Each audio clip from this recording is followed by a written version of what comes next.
ನಾಯಕರ ಹೇಳಿಕೆಗಳಿಗೆ ಬ್ರೇಕ್ ಹಾಕಿದೆ ಹೈಕಮಾಂಡ್. ಯಾರು ಕೂಡ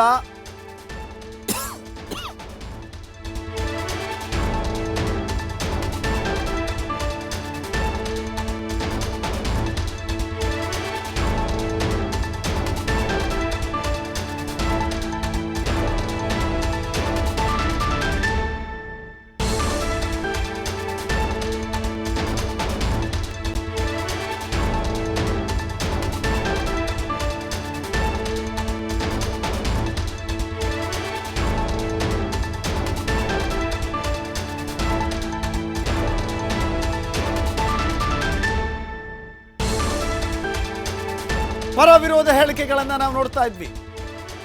ಡಿ.ಕೆ. ಶಿವಕುಮಾರ್ ಮುಖ್ಯಮಂತ್ರಿ ಆಗಬೇಕು ಅಂತ ಕೆಲವಷ್ಟು ಜನ ಹೇಳ್ತಾ ಇದ್ರೆ, 5 ವರ್ಷ ಸಿದ್ದರಾಮಯ್ಯವರೇ ಮುಖ್ಯಮಂತ್ರಿಯಾಗಿ ಮುಂದುವರಿಬೇಕು ಅಂತ ಕೆಲವಷ್ಟು ಜನ ಹೇಳಿಕೆ ಕೊಡ್ತಾ ಇದ್ರು. ಮಾಧ್ಯಮಗಳ ಮುಂದೆ ಹೇಳಿಕೆ ಕೊಟ್ಟ ನಂತರದಲ್ಲಿ ಅದು ಪಕ್ಷಕ್ಕೆ ಡ್ಯಾಮೇಜ್ ಆಗುವ ರೀತಿಯಲ್ಲಿ ಹೋಗ್ತಾ ಇತ್ತು.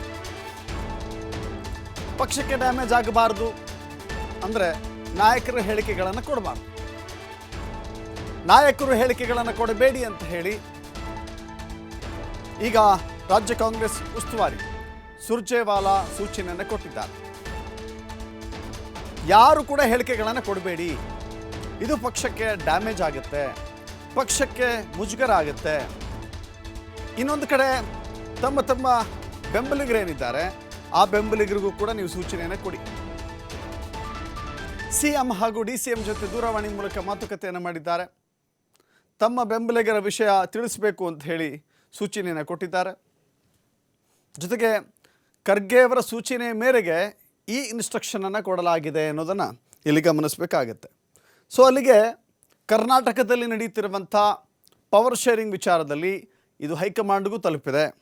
ಹೈಕಮಾಂಡ್ ಈ ವಿಚಾರವಾಗಿ ಬಹಿರಂಗ ಹೇಳಿಕೆಗಳನ್ನು ನೀಡದಂತೆ ಕೆಲವಷ್ಟು ಕಟ್ಟುನಿಟ್ಟಿನ ಸೂಚನೆಯನ್ನು ಕೊಟ್ಟಿದೆ. ಬಹುತೇಕರು ಮಾತನಾಡ್ತಾ ಇದ್ದರು, ಯಾರಾಗಬೇಕು ಮುಖ್ಯಮಂತ್ರಿ ಅಂದರೆ ಸಿದ್ದರಾಮಯ್ಯ ಮುಂದುವರಿಬೇಕು ಅಂಥೇಳಿ ಅನೇಕ ಜನ ಶಾಸಕರು ಸಚಿವರು ಮಾತನಾಡಿದ್ದಾರೆ. ಆದರೆ ಈಗ ಕೆಲವಷ್ಟು ಜನ ಡಿ.ಕೆ. ಶಿವಕುಮಾರ್ ಆಗಬೇಕು ಅಂತ ಹೇಳಿ ಮಾತನಾಡ್ತಾ ಇದ್ದಾರೆ. ರಾಮನಗರದ ಶಾಸಕ ಇಕ್ಬಾಲ್ ಮಾತನಾಡಿದರು. ಹೌದು, ಮುಖ್ಯಮಂತ್ರಿ ಆಗಬೇಕು ಡಿ.ಕೆ. ಶಿವಕುಮಾರ್ ಅಂತ ಹೇಳಿದ್ದಾರೆ. ಅವರವರ ಅಭಿಪ್ರಾಯಗಳನ್ನು ಹೇಳಿಕೊಳ್ಳಲಿಕ್ಕೆ ಅವಕಾಶವಿದೆ.